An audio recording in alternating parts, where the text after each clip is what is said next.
entendimento da palavra é um caso clássico assim, de pequena empresa, em que tem um profissional que tem especialidade, tem experiência numa atividade fim, não sabe nada da atividade meio. Então o começo é sempre muito difícil, muita dificuldade com gestão. Eu já era um jornalista experiente, tinha trabalhado fora de Santa Catarina, no Jornal do Brasil, na Editora Globo. Eu já tinha um nome, uma trajetória pavimentada aqui. E imaginei que o nosso crescimento ia ser muito mais lento, mas o mercado tinha uma demanda reprimida muito grande. De cara a gente conquistou grandes contas, a CDL de Florianópolis, que está conosco há quase 20 anos, o Box 32, que foi o cliente 01, trabalhamos para o Diário Catarinense, quando o Derli era diretor executivo do Diário, uma experiência magnífica de assessoria de imprensa, a Porto Belo, o Grupo Porto Belo. E a gente foi crescendo, ganhando muita experiência em varejo, principalmente, varejo, construção, arquitetura e urbanismo.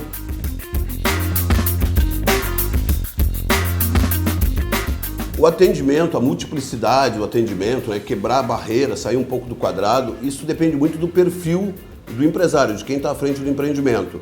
Eu sempre tive uma angústia, que foi me perguntar como é que eu faria para que o cliente valorizasse o fato de que eu leio Goethe em alemão, certo? Quer dizer, na verdade o cliente só quer uma nota na coluna A ou B, Como eu conseguiria agregar valor a partir de diferenciais de capacidade intelectual, de consistência e densidade cultural. Então, esse acho que é um desafio permanente. Quando o cliente ele percebe isso e ele dá importância e ele tem necessidade, isso passa a virar negócio, certo? Então, isso a gente tenta mostrar. Tem cliente que não tem interesse por isso.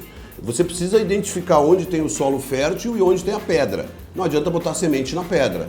Então, a editora foi uma decorrência disso.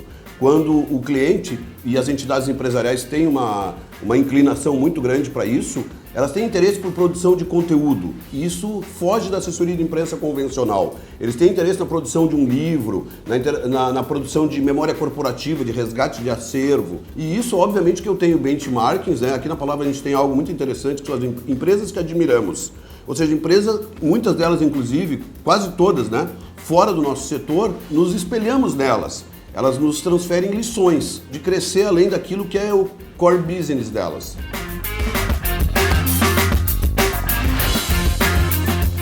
Bem, o fenômeno dessa plataforma, nessa multiplataforma, eu acho que ela espelha a própria característica da comunicação.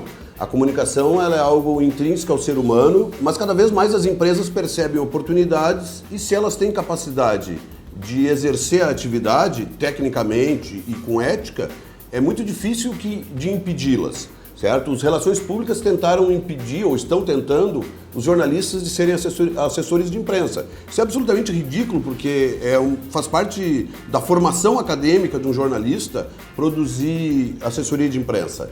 É mais do que natural. Produzir publicidade, você precisa de publicitário, de designer, de alguém que especialista em atendimento, em mídia. Se você tiver isso na sua agência, na sua empresa, não há por que impedi-los, não tem como impedi-los. As agências de publicidade têm assessorias de imprensa próprias e estão vendendo isso em pacotes para os seus clientes. Isso é um fenômeno, todo mundo está fazendo e a tendência é que tenhamos aí uma fusão de atividades.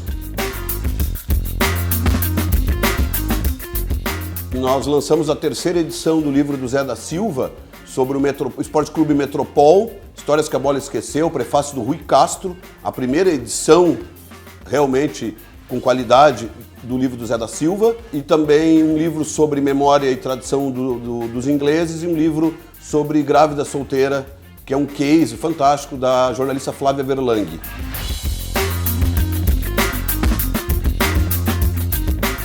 Eficiência e relacionamento. Se não tiver um dos dois, não sustenta. Você precisa gerar clipping para o cliente precisa ter visibilidade, você precisa surpreender o cliente, mostrar mais do que o cliente espera, você precisa mostrar que você é um profissional com uma visão de longo prazo e, sobretudo, ter capacidade de relacionamento, porque nas entidades empresariais existem questões políticas que você precisa aprender a lidar com elas. E também as gestões elas se alternam, elas se sucedem. Uma empresa privada, principalmente empresa de médio porte ou empresas familiares, o mesmo dono permanece à frente do empreendimento por muito tempo. Então, se você estabelecer um bom relacionamento, está resolvido. O grande diferencial é o resultado. Nós somos avaliados a partir daquilo que nós já fizemos. Quando uma empresa nos procura, ela avalia a nossa trajetória e não o que nós prometemos, e não as expectativas. Essa é a vantagem de estar há quase 20 anos no mercado.